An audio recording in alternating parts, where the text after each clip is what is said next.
Tung Pachamama Pachamamita. Yapana Pukuna Sampo. Yapanan Kikunas, Yapanan Kakunas, Yapan Kukunas, Sampo, Sampo, Sampo. Merci, merci, merci pour ce lieu. Merci. Bonjour tout le monde.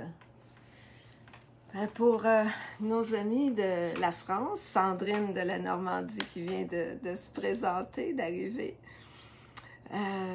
Alors pour nos amis de la France, l'été est déjà arrivé chez vous. Hein? Vous avez des beaux 20-25 degrés. Mais nous aujourd'hui, pour la première fois, je pense qu'au Québec, là, on va avoir un beau 16 degrés avec du beau soleil. Donc, et j'ai regardé les températures pour les prochaines semaines, puis ça reste du 11 et du 12. Alors bon, comme tout est comme il se doit, tout est parfait. L'hiver est long au Québec, puis c'est comme ça. Hein? Mais on est juste content quand le printemps arrive. On est juste content. Alors, puis moi, je suis juste de voir, puis pouvoir vous accueillir aujourd'hui dans mon bureau d'été. Dans mon bureau d'été, dans mes espaces d'été. Alors, voilà. Et on va parler aujourd'hui du non-engagement. Alors, bonjour tout le monde, je suis vraiment, vraiment contente de vous voir, je suis contente d'être ici, puis je suis contente que c'est le printemps, puis comme toutes vous autres aussi, le non-engagement, c'est une des pratiques qu'on enseigne avec la roue de médecine de l'Ouest, hein, dans notre escalier, dans notre pont vers le plus élevé. Hein? Je vous ai mentionné que des pratiques spirituelles qui sont bonnes à adapter, à pratiquer pour nous aider. Puis ces pratiques, c'est des pratiques qui nous ont été transmises par qui nous vient de la sagesse ancienne. Toutes les traditions spirituelles ont des pratiques spirituelles. Alors, nous, on en a plusieurs, mais j'ai décidé, en tout cas, j'en ai choisi 4 pour vous accompagner dans cette période de confinement, celles que je trouvais qui étaient peut-être les plus adaptées. Donc, le non-engagement, non, ça ne veut pas dire que je ne m'engage pas, que je ne m'engage pas, puis que il y a souvent les gens me disent ça, hein, on nous a appris à aller avec le flow. Donc, c'est comme si aller avec le flow, ça veut dire de ne pas s'engager. Et là, vous allez voir la différence. Donc, oui, on veut s'engager dans la vie. On veut dire oui à la vie. On veut s'engager pleinement. Mais nous, dans notre voie, on appelle ça la voie de la certitude. Le non-engagement, c'est plus par rapport à notre corps émotionnel, à nos émotions. Et de cesser de s'engager dans le conflit, d'être des agents de paix. La voie du guerrier lumineux, c'est la voie du guerrier pacifique, même que c'est pas qui va choisir, celui qui choisit la paix et la lumière, plutôt, et l'amour, plutôt que de prouver qu'il a raison, puis que l'autre a tort, hein, ou de s'engager dans un conflit qui... vous savez, souvent, on arrive dans une relation, on arrive dans nos relations, on arrive dans notre travail, avec notre bagage, avec nos blessures, nos drames personnels. Et puis, ben, on attire les personnes dans notre entourage, on attire les personnes pour nous aider à évoluer, hein, pour nous aider à apprendre à aimer, puis nous aider à développer la paix, la compassion, l'accueil. Donc, c'est ça, fait qu'on c'est toujours venir à soi et se demander qu'est-ce que je choisis. Donc, ces personnes-là qui viennent dans notre vie avec leur propre bagage, leurs propres blessures, leurs propres souffrances, viennent hein, ils pèsent sur nos boutons puis ils nous amènent en réaction. Et puis, c'est là qu'on a le choix. On a le choix de se dire, est-ce que je m'engage dans ce conflit? Est-ce que je vais aller dans ces émotions-là? est-ce que si je suis en réaction, puis que je m'engage, puis que je crée un conflit, des fois on le crée, puis des fois c'est l'autre qui le crée, puis qu'on se sent comme envoûté dedans, puis on est pris dans une spirale descendante. Hein? Et ça draine notre énergie, ça affecte notre système nerveux, puis notre système nerveux affecte notre système immunitaire, et puis ça nous rend plus fatigués, plus vulnérables à la maladie ou à attraper un virus. Et hein, donc tout ça, c'est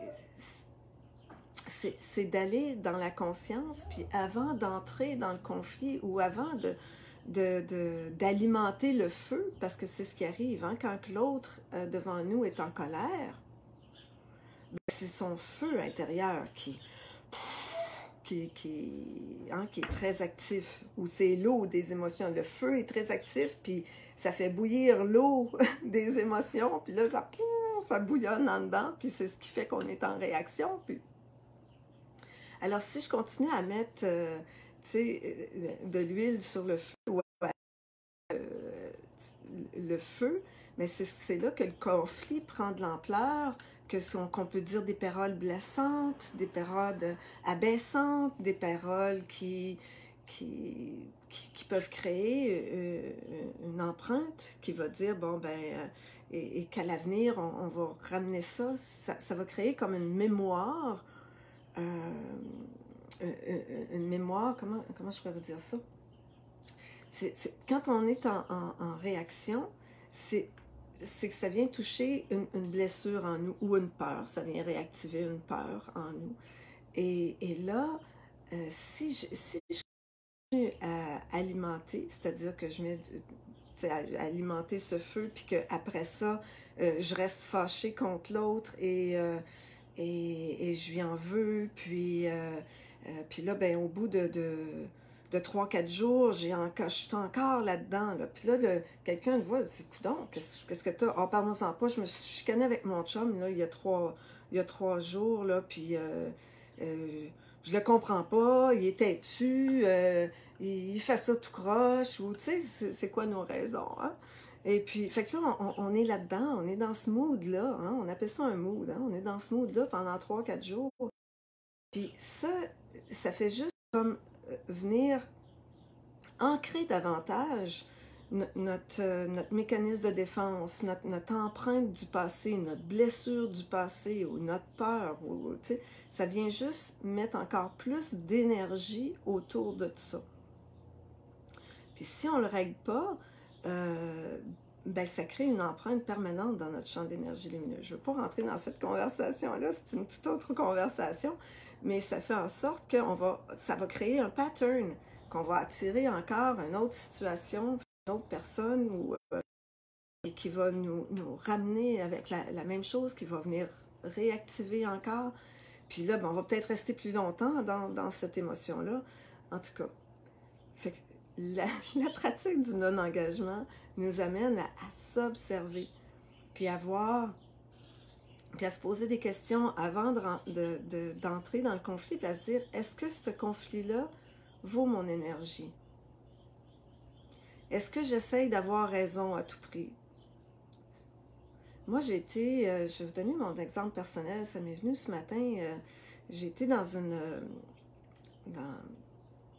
j'ai eu quelques relations houleuses, et j'ai ma part de responsabilité là-dedans, ça, c'est une autre conversation, mais j'ai ma part de responsabilité là-dedans, mais l'autre, il me faisait, j'étais toujours pas en réaction, mais j'étais fâchée de la façon dont l'autre me parlait, m'adressait à moi.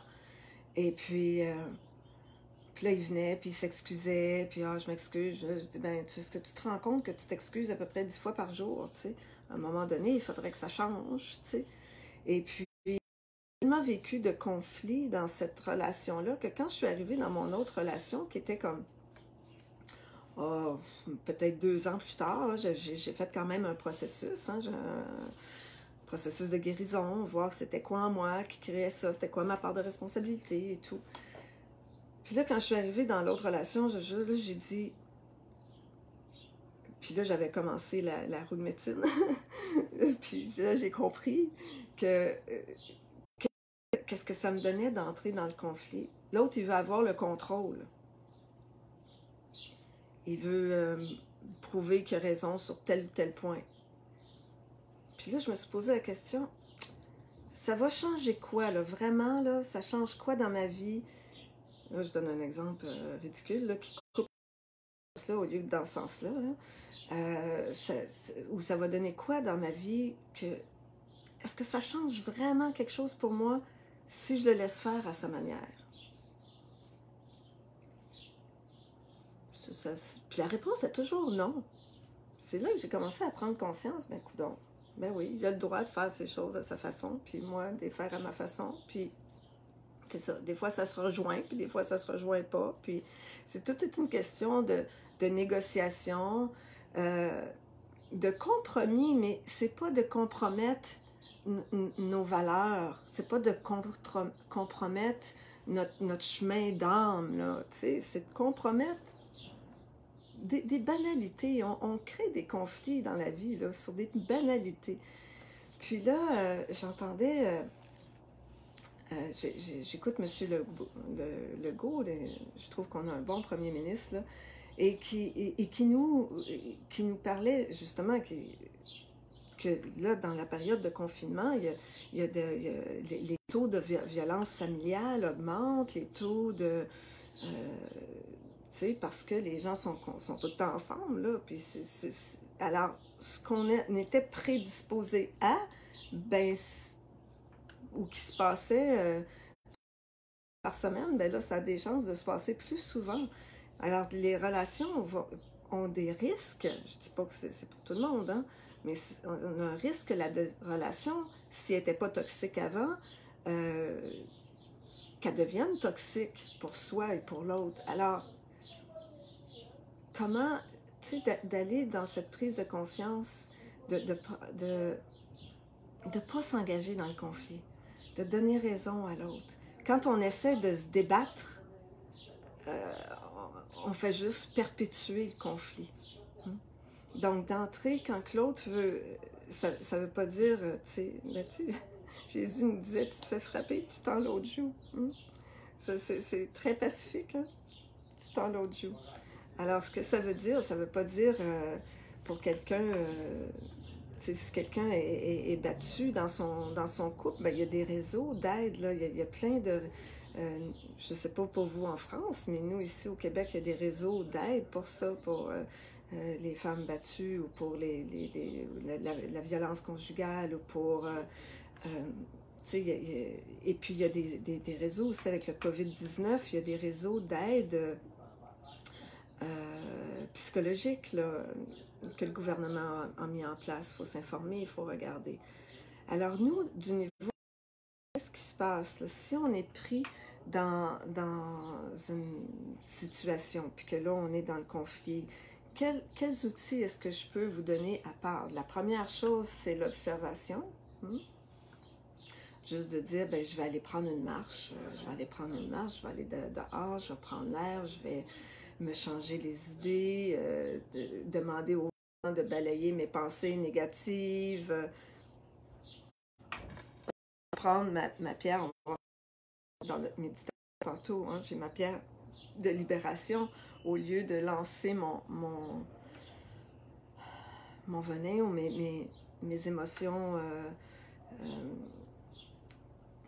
négatives, ma colère, ma rancœur, tu sais, ce qui est là, ben je le donne à la Pachamama, je demande, Pachamama, je lui souffle, je lui demande, aide-moi à me libérer de ça, tu sais, aide-moi à prendre ma colère, tu sais, pour pas la garder en dedans, pour pas rester dans ce mood pendant des jours, hein?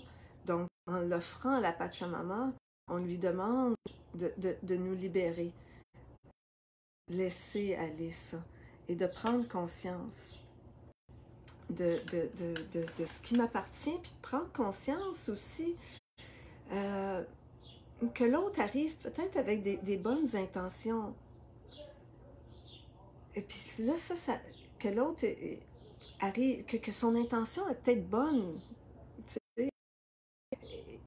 puis ça me vient à un autre exemple qu'on vit là, maintenant pendant la pandémie, est-ce que je choisis d'entrer dans ce conflit, là? Il y a des choses qui circulent, là, que là, tous les gouvernements sont contre nous. C'est toute une grosse conspiration contre l'humanité. On va nous mettre des chips dans le corps, puis en tout cas, que ce soit vrai, que ce soit pas vrai, là. Tu sais, si on en arrive à là, ben là, on aura un choix à faire rendu dans ce moment-là. Mais pourquoi, tu sais, ça se passera peut-être même pas. Fait que pourquoi alimenter ce...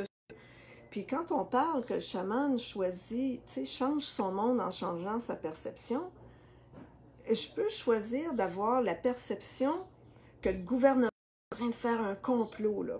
Il de manigance avec les pharmaceutiques, là, puis là, ils sont en train de manigancer quelque chose pour tout contrôler la population du monde entier. Puis en tout cas, tu sais, je peux rentrer là-dedans, je peux choisir ça. Ou je peux choisir la perception que notre gouvernement a le rôle d'un bon papa, d'une maman, d'un bon parent pour nous, puis qui essaye de nous protéger, puis qui essaie de trouver des solutions pour nous aider. Est-ce que je choisis d'alimenter un conflit pour quelqu'un qui essaie peut-être de se valoriser ou être un héros dans cette histoire-là, ou je ne sais pas c'est quoi ses motivations. Peut-être que ses motivations sont nobles aussi, là, parce qu'il est vraiment très croyant en ça. Mais qu'est-ce que je choisis? Si je choisis la paix, si je choisis l'amour, quelle perception est-ce que je vais choisir? Est-ce que je vais choisir d'entrer dans un conflit, dans une saga contre quelque chose, ou est-ce que je vais choisir la paix, puis faire qu'est-ce que j'ai besoin de faire pour moi, pour ma paix intérieure, pour me nourrir.